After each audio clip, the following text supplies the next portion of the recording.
Welcome to Tom Hopkins International's recording of Sell It Today, Sell It Now, Mastering the Art of the One-Call Close. To present this phenomenal system, here's Tom Hopkins.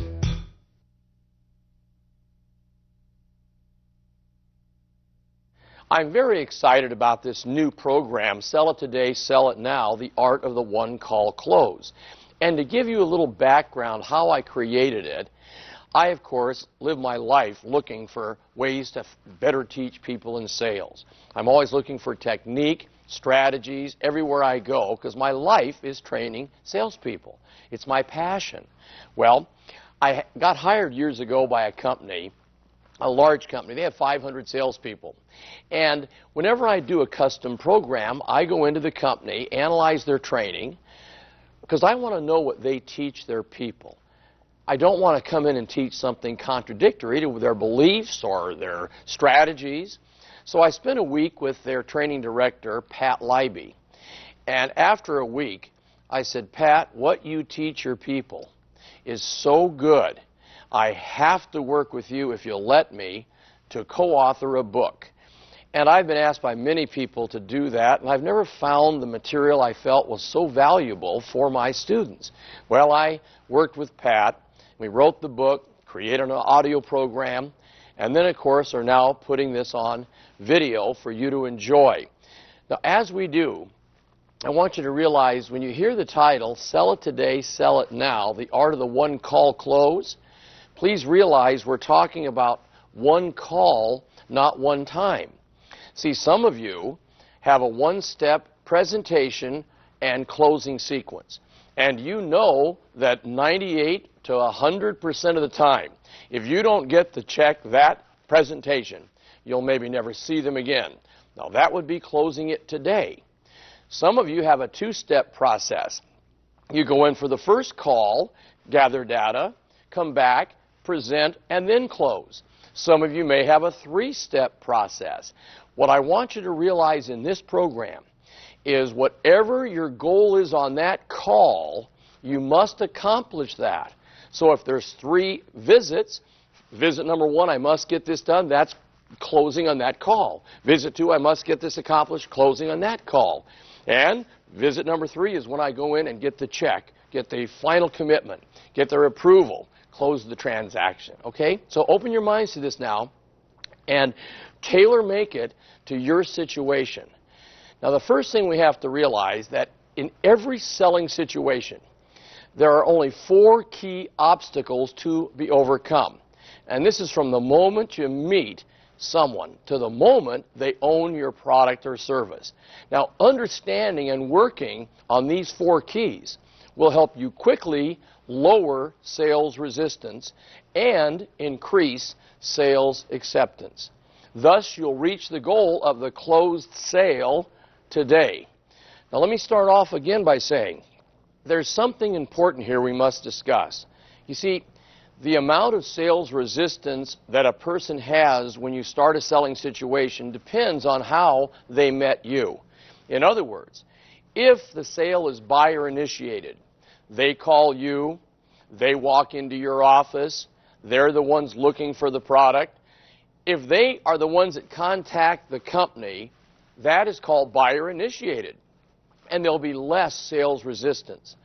When you contact a stranger with a telephone call, or you go to their business, or you knock on their door, that is seller, which you are the seller of the product, initiated.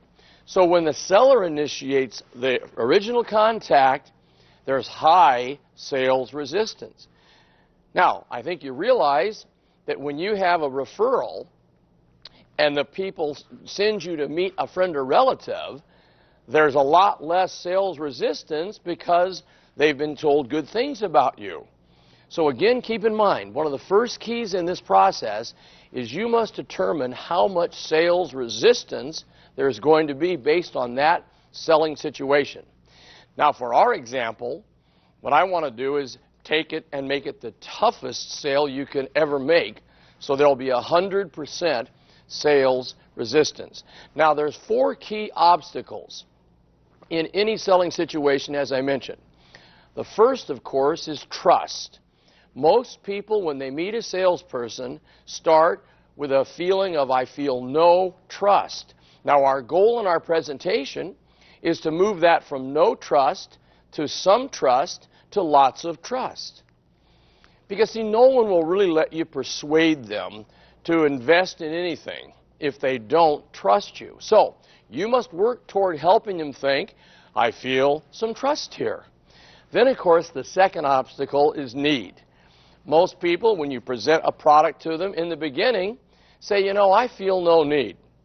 Our goal in our presentation is to move them and change their mindset to one of, I feel some need, and hopefully you can move them to where, boy, I really need this product. Your third obstacle we must overcome is help. Meaning, most people start off with, I might trust you now, I might really need the product, but I don't know if I want to invest in it with you. Meaning they can have a friend in the business, they might know another company. So no one wants to ever admit they're helpless. However, you can help someone see that you provide answers in areas where they may not be as well informed because you are the professional. And you know exactly what's best for them based on your experience. So you need to change their mindset to one of, I want your help, you see. They want you. You're part of the equation now. And then, of course, the fourth obstacle is hurry. They may trust you now. They may have a need. They may want your help. But now we have a challenge in a procrastinating society where I feel no hurry. Tie in with the word hurry the word urgency, because one of the keys to a great presentation is we must create urgency throughout the entire presentation. Now, unless there's an emergency situation, no one is going to be in a hurry to purchase anything. Your job is to help them see that by taking care of the buying decision today, they'll be better off than if they wait. They need to think, hey, I feel some hurry here in order to take action. Now, the average person starts every sales situation with a high degree of sales resistance. Now, remember, it depends on how the original contact started. To just have you remember that, a referral, lower sales resistance. They contact you, lower sales resistance. You call them, contact, you start the process. They don't know who you are when you begin. High sales resistance. So when I started to develop this program, I thought, how can I visually have people see the process of reducing sales resistance and increasing sales acceptance? So what I decided to do was use the thermometer, because your goal is to see visually how we lower it, and we're going to do it in 10-degree increments. So your job is to lower their sales resistance by degrees until it reaches 0 degrees. And that's our goal. So watch the thermometers as we do this presentation, because it'll visually show you how our job has to be handled in closing on this visit. Please realize too many salespeople who are untrained try to increase sales acceptance before they've done an adequate job in the proper sequence of reducing sales resistance. So the Sell It Today system works like that. We're going to look at our thermometers. I'll put in each of the 10 degrees of reducing sales resistance, and then we'll put in the 10 degrees of increasing sales acceptance, and when we're done, we'll have a closed transaction today. So let's start off with the first 10 degrees, lowering it from 100 to 90, and that is the word appropriate. Everything they see and hear from the moment you meet them should be appropriate for the time and place.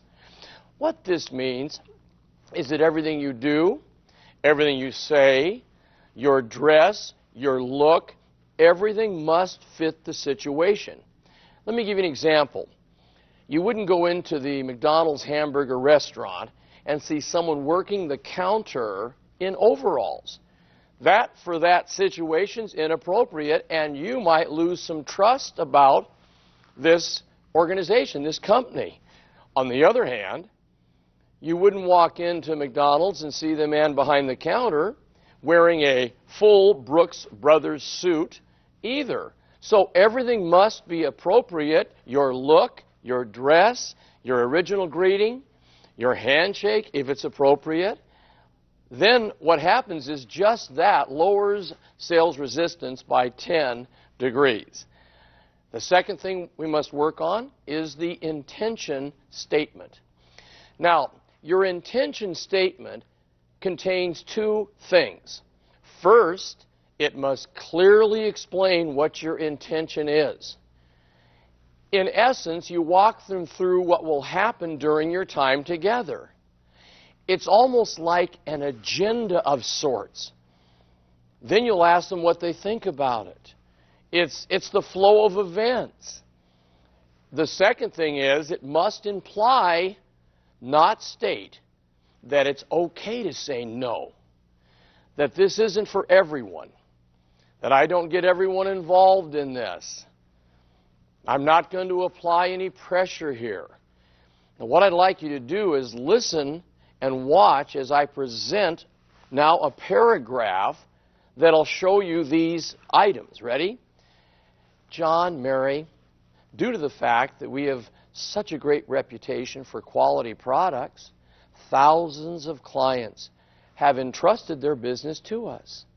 However, it's not for everyone, so we at Tom Hopkins International don't believe in high pressure. Tonight will be an educational experience that will allow you to determine if what we have to offer will truly benefit you. You see what happens when you do that? The people you're presenting to relax and open themselves up to allow their curiosity to take over. So now we've lowered it another 10 degrees with our intention statement. Now the next thing we're going to do, I call the 3 C's. These are the next 3 things we do to lower it another 30 degrees. Now the first C is so important. It's called commonality. Commonality. See, you must be like a detective and look for clues as to their backgrounds, their likes, their interests, habits, their business, anything you can find that you have in common with them. And that's, again, part of getting in there and doing the original presentation so they feel you have something in common with them. The next C is credibility. Credibility. Now, you must learn the story of your company, and you need to back it up with facts and establish 2 things. The bigness of the company, if your company is large, big reputation, been in business for years, or the quality of service you render to clients. See, I believe a professional salesperson takes his or her company and they'll make it a benefit based on what the company is like. If I worked for a small company, I would find a way to make that an advantage. I would say, John, Mary, I did research and looked at all the companies that do what we do. I saw huge companies with thousands of people. Then I saw companies like ours that had a few true professionals and gave more professional service, and so that's why I chose my company. See, you've got to learn to take your company and make it the best based on what you have to offer the client. If you do that, you'll lower it 10 degrees more. So now we go to the next C, which is called competency. Surprisingly, if you do the first 4 steps properly, this 5th one is almost carried, and it's competency. You see, if you've done everything right so far, they start looking at you as a competent person. It'll be assumed in the eyes of your future client. So again, let me let you hear how I would deliver these 3 C's in my presentation, okay? John and Mary, let me put myself in your shoes for a moment. If I were you, I'd have a lot of questions about what I'm offering here tonight. Here are some of the things I'd want answered. Tell me if you're thinking along these same lines. What is this company all about? How long have they been in business? Is this going to cost me money? Is it going to save me money? Will my time spent with you be worthwhile? How long will it take? I assure you I will answer these questions throughout my presentation. But before we get started, are there any other questions in your mind that I didn't mention so I can be certain to answer them as well? You see, if your questions match theirs, which those will, that's exactly what most people are thinking, they perceive you as competent because you're like them. I'd like you to try this idea. It's best if your questions are jotted down in your own handwriting on a page of the legal pad. And it's almost like you were just thinking about these questions before you arrived. Then, of course, you've taken your pen and you've asked them, are there any other questions that I can cover? They might then say, well, one thing we're a little concerned about, and now you take and write down their question right underneath your 5 or 6 that you have on your pad. It's a wonderful way to start writing right in the beginning. And we've lowered them down now another 10 degrees. We're now going to go to the next area, which is problem identification. You see, if this lead we're working with at the table is a referred lead, you'd use the referrer as an example. Meaning, hypothetically, I'm in front of John and Mary, and Tom referred me to these people. Well, of course, I would say, you know, Tom has told me that he discussed with you his previous challenge with, whatever their challenge was.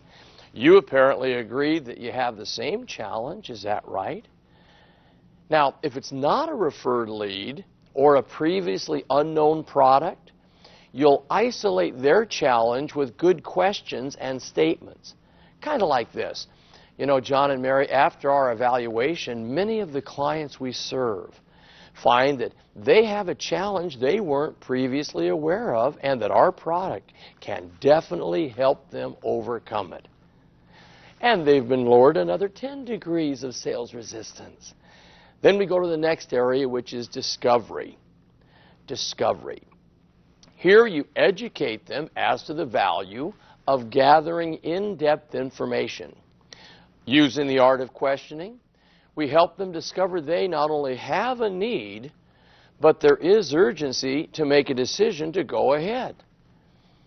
And another 10 degrees is lowered. Then we go to qualify, which is next. Now here is where we would use our needs formula. Remember, NEADS, where we establish just what their qualification needs are. We're going to find out, what do they have now? What do they enjoy? What would they like to alter? Who is the decision maker? And yes, after all of that, we have the solution. Then we go to our next area, which is called need acknowledgement. And you would just say, John and Mary, based on what we have just discussed, wouldn't you agree that this is something your family or your company could benefit from? See, all we're doing here is getting them to acknowledge there could be a need. Now, some of you are going to be sitting in front of a couple or a committee, a group, where they made a decision before you came in that for no reason are they going to say yes today. Now, you'll have some people so strong in this area that you'll feel it when you first walk in. I mean, I sit down and I've done these steps and I can just tell because I'm not getting much input from them. So I say to myself, well, number 10 is very important here, our next step, and that's called pact acknowledgement. And it might go like this. John and Mary, I'll bet when you set the appointment to see us tonight, you didn't say to yourself, this is wonderful. We're going to spend money and invest in a new product tonight, did you?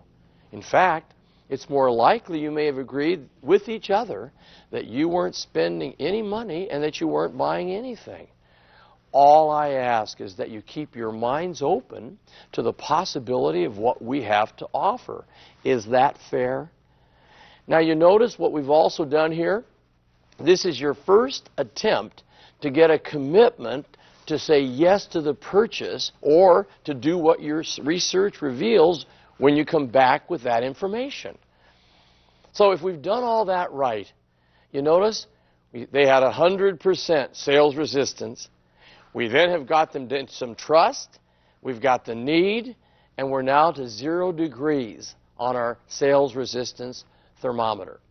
So now it's time to go up the other thermometer, which is our sales acceptance thermometer. So let's move to increase that sales acceptance. Ready? The first thing we do down at the bottom of the thermometer is we start with product identification. When your recommendation as to the product or service is selected, you let them know how exciting the results are. See, if I came back on the second visit, I'd start off by establishing rapport, as we always do the next time in. How have you guys been? Gee, it's been 4 days. Anything new and exciting in your life? The weather's been kind of funny, hasn't it? In fact, I think we're about 8 degrees warmer than normal right now. See, we get the rapport established, visit a minute, and then you'd say, you know, John and Mary, based on the information you provided the last time I was here, our recommendation for you is, and you'll let them know what you feel is best for them. You'll now discuss company experience. You see, help them to understand how large a client base has been satisfied. You might say it this way.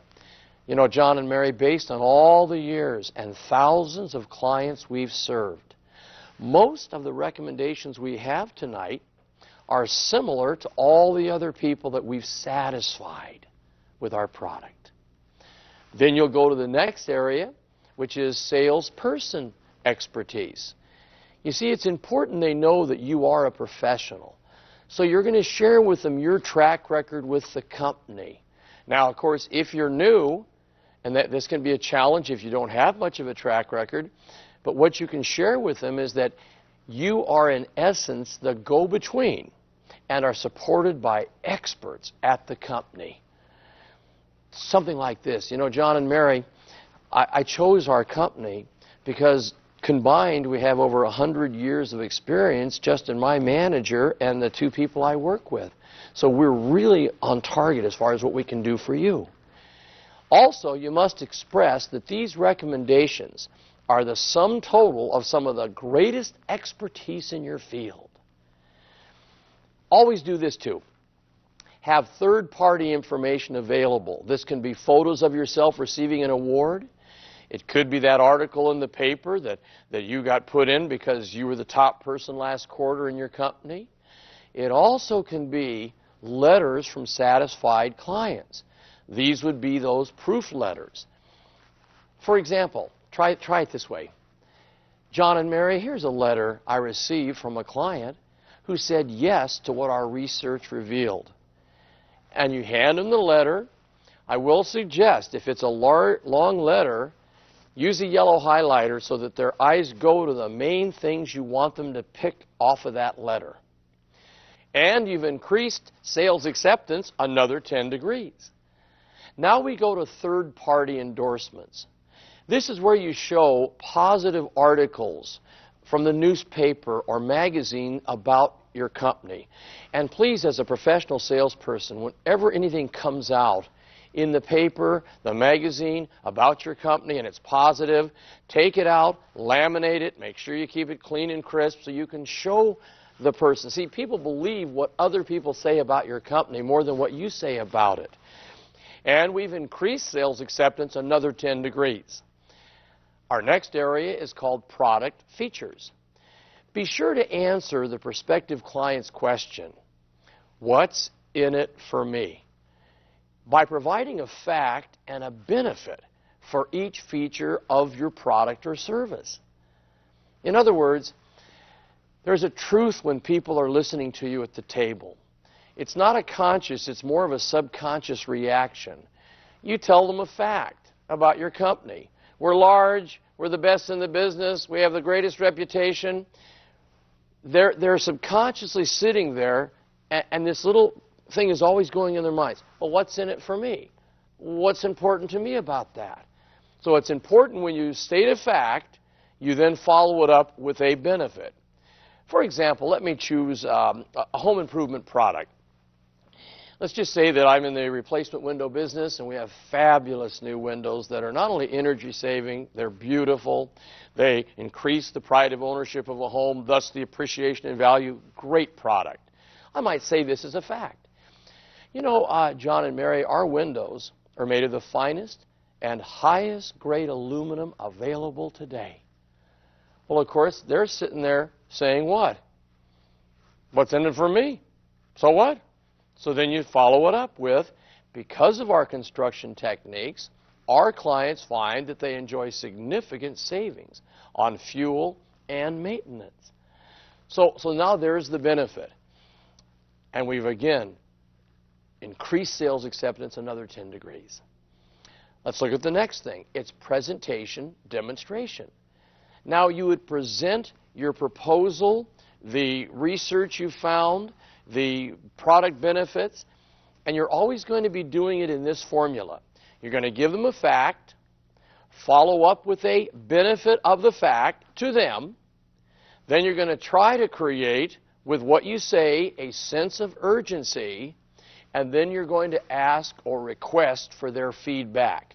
So again, fact, benefit, urgency, request for feedback. Kind of like this. Ready? You know, John and Mary, as we mentioned earlier, our windows are of a very high quality. What that means to you is that you'll spend more time enjoying the view through them than maintaining them and working on them. And you know, with our special fall promotion, you'll save an additional 20% on installation. So, John and Mary, if you were serious about saving money on your fuel and energy costs, when do you think would be the best time to have your windows replaced? Did you see all 4 steps? Fact, benefit, urgency, feedback. Very important. And I'm going to give you a kind of an assignment I'd love you to think about, especially if you're a manager and you've been in the business many years. I'd love you to take your product or service and maybe brainstorm with your team and say, let's take a piece of paper and list every fact about our product. Then we're going to write what the main benefit to them is. Then we're going to see what are the things we can say to create urgency. And then we're going to have our feedback from them. Now, I was never aware of this when I was back in real estate many, many years ago. But, you know, I did things like this, and I think back, that's why I closed so many sales. Meaning, for example, I'm going to try to show you how I did it with them. I think this will maybe turn on some lights for you, too. Ready? I'd meet John and Mary, and they'd come into the office. And after we visit a little bit and I get them a cup of coffee, I'd say, you know, John and Mary, obviously you're looking for a home now because you've heard about what's going to be happening in the future with our freeway that's coming in. And they go, well, we didn't know too much about it. We're new to the area. Oh, boy, is your timing right. You see, they have already proposed the freeway. And as you're probably aware, whenever a freeway comes in, bringing more people, easier to get to work, there's just a jump in appreciation in property. So, wow, great timing. Now, that is the first time of imprinting in their mind urgency. Then, of course, I'd show them homes. I find the one that they like. And I would then say, after benefits of the property, benefits of the location, I'd simply say, well, based on what I told you about the freeway and this home being in such a great location, being in the school district you wanted, when do you think the best time would be to see if they'll go along with us and accept what you'd like to pay for the home? Honey, we need to do this now. And then I went and got feedback from them as to, well, what do you think we should do? Just maybe make up a proposal for the seller? Come on, in fact, before we do that, let's go over the financing to make sure it makes sense. Okay, come on in here. I'd sit them down, go over financing, then I would move into the final closing sequence. I hope you felt that, okay? Then, of course, we go to the next step to increase sales acceptance, another 10 degrees, which is called the 3-option close. Now, what we do here is we allow them to satisfy their natural urge to shop around by presenting 3 possible ways of handling their need. First, we show a product, a service, or the solution that maybe doesn't resolve their need 100%. Then we show another that does slightly more than they need. Last, we show them the product or service that you believe to be the best answer for their need. And it's amazing. They will choose 70% of the time the one you put in the middle of your presentation as you show them the three options. Then, of course, we've now increased sales acceptance another 10 degrees. We'll go to the next area, which is called break the pact. Now, if you remember back, in our sales resistance formula, we had them acknowledge they may have made a pact. Now we're going to break it, kind of like this. Ready?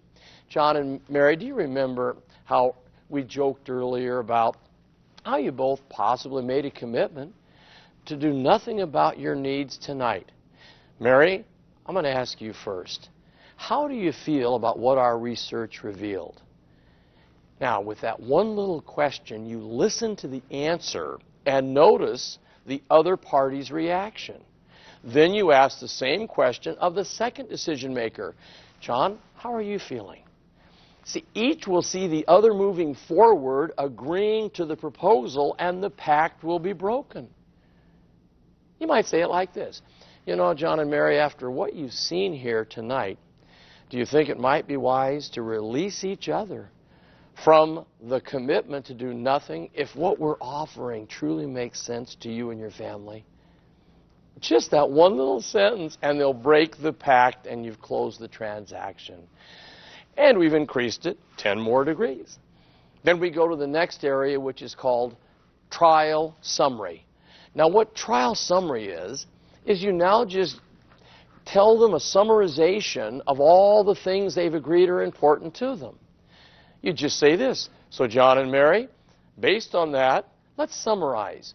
We've agreed that it makes sense to replace the windows for the appreciation of the value of your home, to lower your energy costs, which are skyrocketing in our country, to, of course, get it done before the summer so we have even more savings. And I would hit 2 or 3 more on that one product or service. Then you just simply say, John, so at this point, don't you agree it's a wise decision to get started this week? You know, Tom, I sure do. I think it's something we should do. And then, of course, you then move right to the next step, which is called the investment close. In other words, we now ask for the money. You just smile and say, so to get started right now, we'll need a check in the amount of, and we'll get your approval right here on our paperwork. Oh, I hope that you will work on these 2 thermometers. I also hope that you'll take each step, and if it's not quite right for your product or service, that's one of your goals in the training, to tailor make it. For you that are brand new, a lot of this may not have a lot of meaning till you get to the table or the desk of presentation numerous times. That's why it's so important you review it. You take your workbook, you analyze the 10 steps of reducing sales resistance, the 10 increasing sales acceptance. You make all this part of your presentation, and I promise you, you'll be stronger at the table in presenting. You'll handle areas of concern better. You'll close more sales. You'll get more referrals. Your income will go up, and that's what this is all about. Don't you agree?